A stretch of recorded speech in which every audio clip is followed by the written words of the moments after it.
Good morning everyone. तो आज चलिए हम पढ़ेंगे क्लास 6 हिस्ट्री का chapter first, what, where, how and when. क्या, कहाँ, कैसे और कब। तो हमारा फर्स्ट टॉपिक है what can we know about the past. There are several things we can find out what people ate, the kinds of cloth they wore, the houses in which they lived. We can find out about the leaves, hunters, handlers, farmers, rulers, merchants, priests, craftsperson, artists, musicians, and scientists. We can also find about the games children plays, the stories they heard, the plays they saw, the song they sung. तो जो हमारे past में हमें कैसे पता चला past में कैसा था, पास्ट के बारे में कैसे पता चला, हमें सेवरल थिंग्स मिले, क्लॉथ्स मिले जो लोग पहनते थे, हाउसेस मिले जहाँ वो रहते थे, और हम क्या फाइंड आउट किया कि जो वहाँ पे हंटर्स रहते थे, हेडलर्स थे, फार्मर लोग, किसान लोग रहते थे, रूलर्स भी रहते थे, मार्चेंट्स थे, प्रिस्ट थे, क्राफ्ट पर्सन थे, आर्टिस्ट थे और साइंटिस्ट लोग थे। और हमने ये भी फाइंड किया है कि बच्चे खेलते कैसे थे वहाँ पे। स्टोरीज़ जो हमने सुनी थी हमने उस वजह से फाइंड किया था। Then second topic, where did people live, people रहते कहाँ थे। Find the river Narmada on map, ये यहाँ पे मैप दिया गया है, हमें एक मैप मिला है नर्मदा का। People have live along the banks of this river for several 100,000 years. Some of the earliest people who lived here were skilled gatherers. That is, people who gathered their food. They knew about the vast wealth of plants in the surrounding forest and collected roots, fruits, and other forest produce for their food. They also hunted animals. तो जो हमें नर्मदा जो river मिला वहाँ पे कुछ peoples कहाँ रहते थे, जो नर्मदा मतलब जो नर्मदा रिवर थी उसके बैंक के पास रहते थे, जो है पीपल्स वहाँ रहते थे। और भी कई साल पहले हमें ये भी मिला कि जो पीपल्स रहते थे उनके अंदर एक स्किल था गैदर करने का, मतलब इकट्ठा करने कोई चीज़, पीपल्स फूड को इकट्ठा करते थे।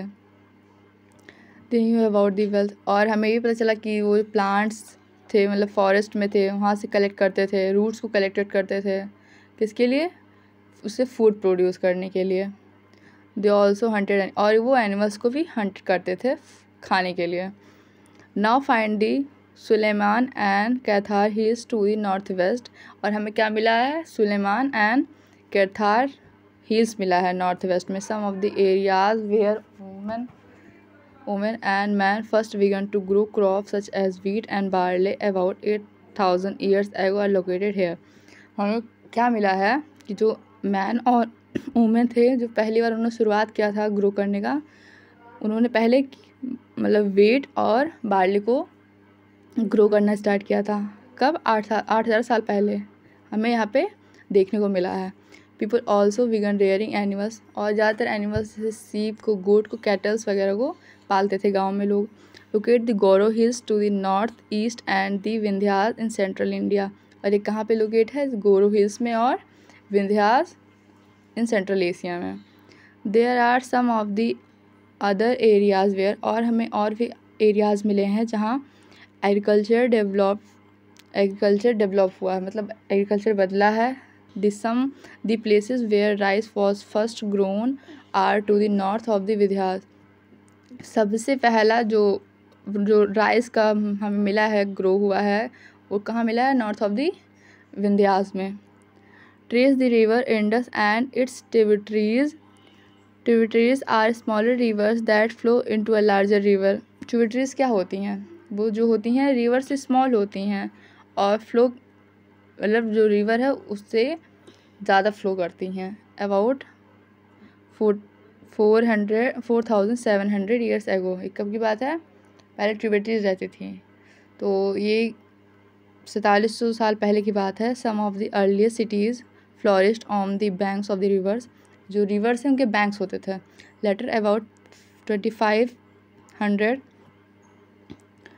2,500 years ago, cities developed on the banks of the Ganga, और सिटीज़ डेवलप हुई कहाँ पे, मतलब जो बैंक्स हैं गंगा की उनके पास, और उनकी ट्रिब्यूटरीज भी, and along the sea coasts, और सी कोर्ट्स मतलब हुए।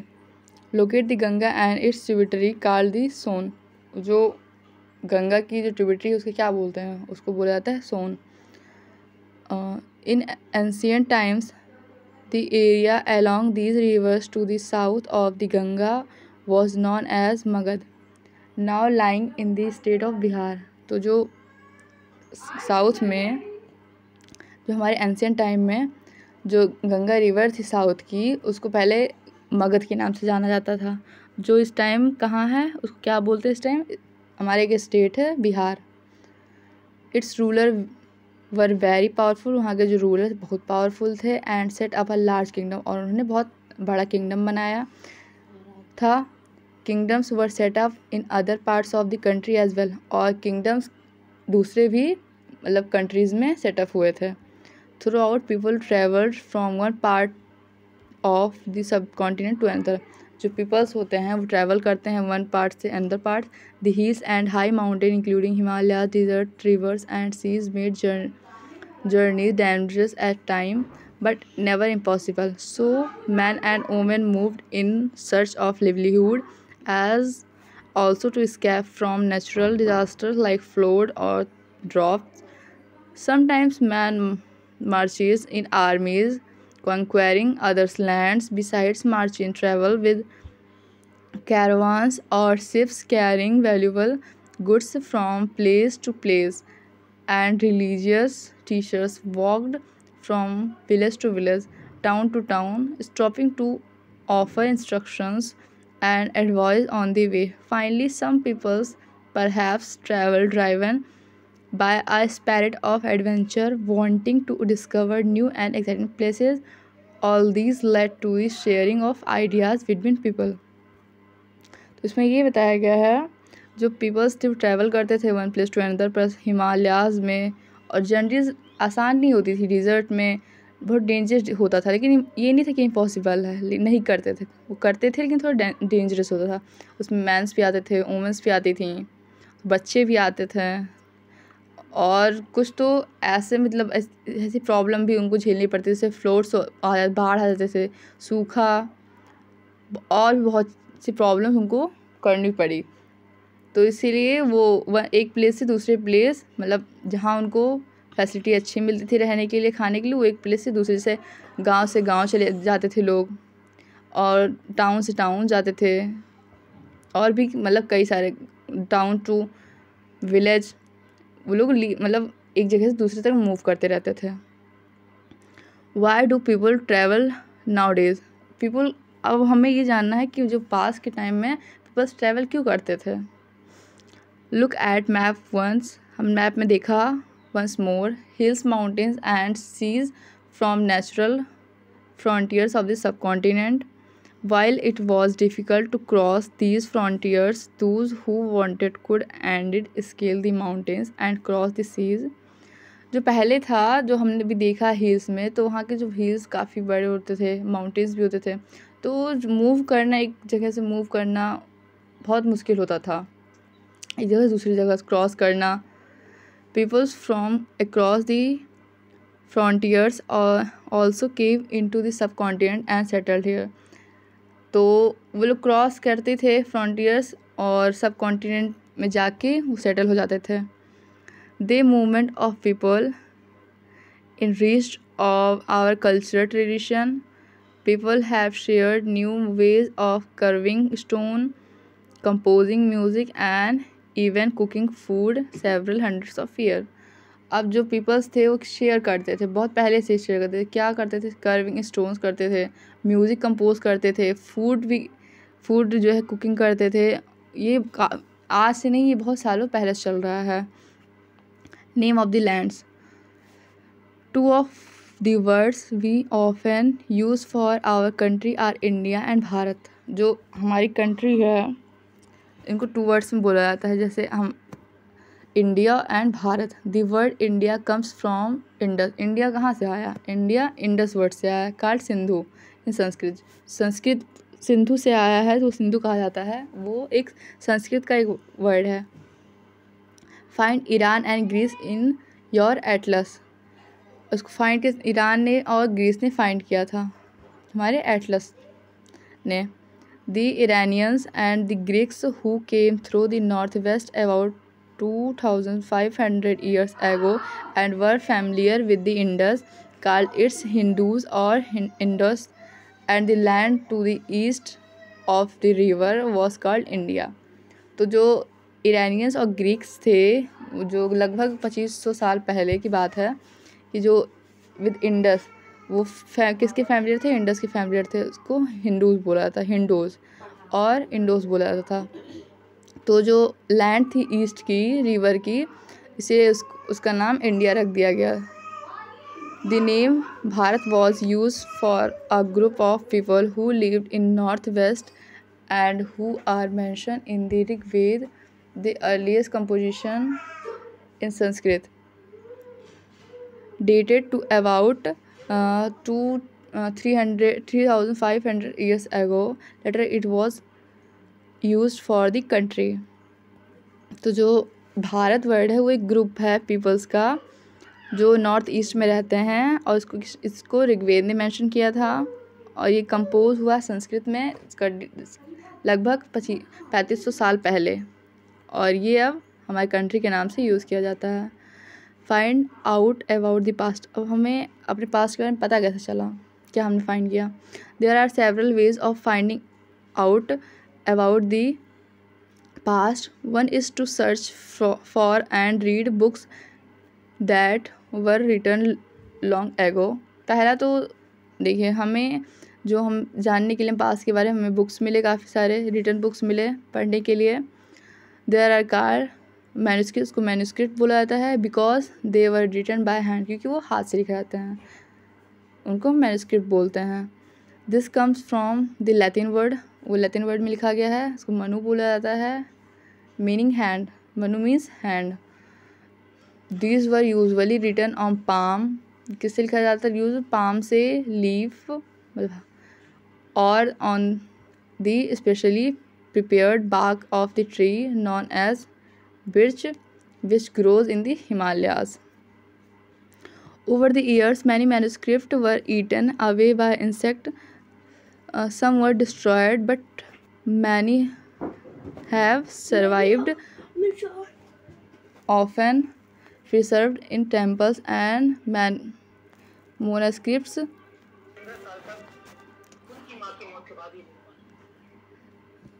कुछ तो मैन्यूस्क्रिप्ट जो है इंसेक्ट खा गए, कुछ ख़राब हो गए, बट कुछ अभी भी हैं जो हैं टेम्पल्स में और मोनास्ट्रीज़ में। These books dealt with all kinds of subjects, religious beliefs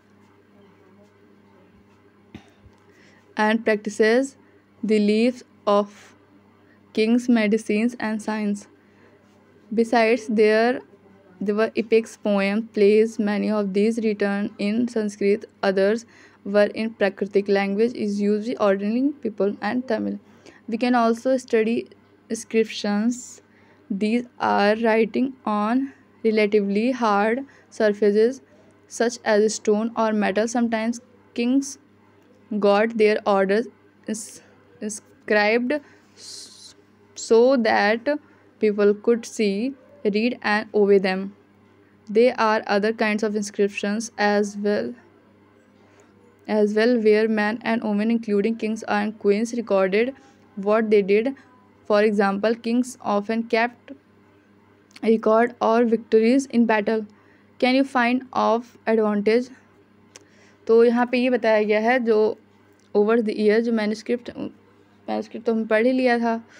अब इंस्क्रिप्शन आता है। इंस्क्रिप्शन वो होते हैं कि कोई हार्ड सरफेस होता है, उस पर स्टोन से या मेटल से, जैसे स्टोन हुआ या मेटल्स हुआ, उस पर लिखा जाता है, उसको हम लोग बोलते हैं इंस्क्रिप्शन बोलते हैं। तो राजा महाराजा पहले होते थे, वो अपने जो लड़ाई करते थे या जो उनके लिए कुछ करते थे उसको उस पर रिकॉर्ड किया जाता था, और उनका भी जो काम रहता था उसको रिकॉर्ड किया जाता था। Can you think of the advantage of writing on a hard surface and what can have been the difficulties? अब जो एडवांटेज क्या है, जो इंस्क्रिप्शन पे लिखे जाते थे वो पेंसिल से लिखे जाते, उसमें काफ़ी हार्ड वर्क रहता था उसको लिखने के लिए। और उसकी डिफ़िकल्टीज़ क्या क्या हैं हम पढ़ेंगे लिखने में। There were many other things that were made and used in the past. Those who study these objects are called archaeologists. तो जो स्टडी करते हैं ऑब्जेक्ट्स की उनको आर्कियोलॉजिस्ट बोलते हैं। जो हिस्ट्री पास्ट में हमारे चीज़ें होती हैं उनकी जो करते हैं स्टडी उनको आर्कियोलॉजिस्ट बोलते हैं। They study the remains of buildings made of stone and brick, painting and sculpture. They also explore and excavate, dig under the surface of the earth to find tools, weapons, pots, fans, ornaments, and coins. Some of these objects may be made of stone, other of bone, baked clay, or metal. Objects that are made of hard, spiritual substances usually survive for a long time. तो इसमें ये बताया गया है, जो study जब की थी पास की तो हम क्या मिला, बिल्डिंग्स मिले स्टोन से बने थे, ब्रिक से बने थे, पेंटिंग्स मिले, स्कल्पचर्स मिले, और हमने एक्सप्लोर करवाया मतलब खुदाई की तो हमको खुदाई में टूल्स मिले, वेपन्स मिले, पॉट्स मिले, पैन्स मिले, ऑर्नामेंट्स मिले, और भी कई सारी चीज़ें मिली जिससे हमें पास के बारे में पता चला क्या यूज़ करते थे वो लोग। Archaeologist also look for bones. Archaeologist ने बोन्स को भी देखा ऑफ एनिमल्स के बोन्स मिले, बर्ड्स के बोन्स मिले, फिश के बोन्स मिले, to find out what people ate, और क्या खाते थे, इससे पता चला पीपल्स खाते क्या थे पास्ट में। Plants remain survive for more rarely if seeds of grains और pieces of wood have been burned they survive in a charred form. और जो प्लांट्स के रिमेन्स भी मिले, थोड़े ज़्यादा नहीं मिले लेकिन थोड़े बहुत मिले हैं ग्रेन्स के, इससे पता चला है कि जो है वो लोग क्या खाते थे ग्रेन्स में। Do you think cloth is found frequently by archaeologist. क्या आपको पता है आर्कियोलॉजिस्ट को जो है क्लॉथ्स मिले होंगे या मिले थे। Historians, that is, scholars who study the past, often use the word sources to refer the information about from manuscripts, inscription, and archaeology.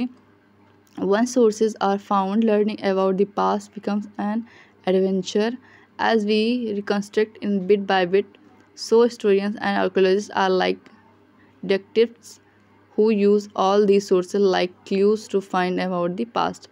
उन्हें क्लॉथ्स तो नहीं मिले लेकिन उनको जितने भी सामान मिले, मैन्युस्क्रिप्ट हो गया, इंस्क्रिप्शंस हो गया, और कई सारी चीज़ें मिली, उनसे उन्होंने जो है पास्ट के बारे में पता लगाया।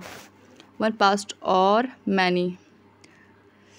Did you notice the title of this book, our past.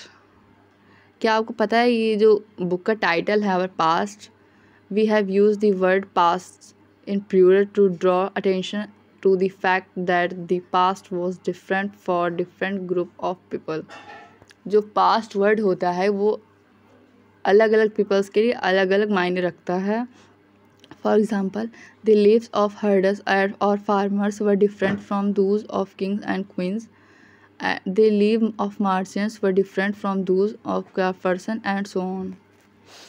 Also, as it's true even today, people followed different practices and customs in different parts of country. For example, today most people living in the abandoned island get their own food by fishing, hunting, and collecting forest produce. By contrast, most people living in cities depend on others for supplies of food. Differences such as these existed in the past as well. तो जो हमारा past है सबके लिए अलग अलग meaning होता है पास्ट का। इवन जो हमारा आज का समय है, पीपल फॉलो वो अलग अलग डिफरेंसेस प्रैक्टिसेस को फॉलो कर रहे हैं। एग्जांपल जैसे मोस्ट पीपल हंटिंग कर रहे हैं, जो करते हैं, कलेक्टिंग फॉरेस्ट प्रोड्यूस कलेक्ट करते हैं जो फॉरेस्ट चीज़ें होती हैं, और जो पीपल्स लिविंग सिटीज़ डिपेंड, जो सिटीज़ होते हैं, सिटीज़ में रहते हैं पीपल्स उस दूसरे के ऊपर डिपेंड होते हैं कि उनको फूड सप्लाई मतलब कोई और करेगा। यही डिफरेंसेस है पास्ट में और हमारे आज में। Then what do dates mean, dates का क्या मतलब था। If somebody ask you the date you will probably mention the day, month and year, 2000 and something. These years are counting from the date generally associated to the birth of Jesus Christ, the founder of Christianity. So 2000 means 2000 years after the birth of Christ. All dates before the birth of Christ are counting backwards are usually have the letters BC added on. In this book we will refer to dates going back from present using 2000 as our starting point. तो जो date का means भी सबके लिए अलग अलग होता है। जैसे इस टाइम हम लोग मेंशन करते हैं day, month and year, but पहले ऐसा नहीं था। मीन्स जो जिस क्राइस्ट थे उनका मतलब था 2000 मीन्स हुआ 2000 ईयर आफ्टर द बर्थ, जो क्रिस्ट के बर्थ के बाद 2000 साल बाद। देन हमारा चैप्टर यहाँ पे ख़त्म होता है। उम्मीद है आपको सब कुछ अच्छे से समझ आया हो। तो प्लीज़ वीडियो को लाइक करिए, सब्सक्राइब करिए। Thank you so much.